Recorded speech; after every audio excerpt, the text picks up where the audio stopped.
My name is Javier, and I'm the founder of COGx. Research suggests that to capture your attention, I should limit my message to 15 seconds, act silly, distort my face through some sort of filter, and do that while I dance. I'm actually a terrible dancer, so you don't want to see that. I think more highly of you and humanity to fall into that trap. Instead, I will explain how this trend is a symptom of a much bigger problem. 500 years ago, a highly educated person would process 74 gigabytes of information in their entire life, which is the equivalent of what the average person processes in a single day. That's the equivalent of 16 movies or about 200 newspapers any day.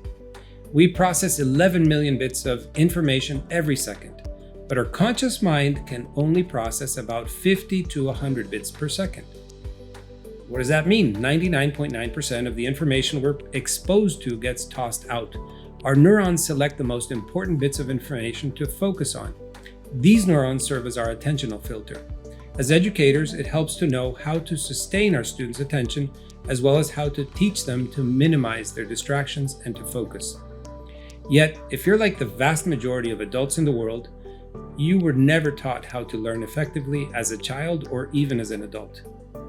That's a big statement, and this is true even if you obtained a PhD in education from a top institution. With the digital revolution comes an explosion of technological innovation, including platforms competing for our attention. To succeed, they rely on the science of addiction, which is leveraged for maximum engagement. This has nothing to do with learning. In fact, they often weaken our attention spans by focusing on our divided attention and cause us to have negative feelings of self-worth, especially for children. By activating our students' cognition and metacognition, we can empower them to learn more efficiently and effectively, make better decisions, and protect their emotional well-being.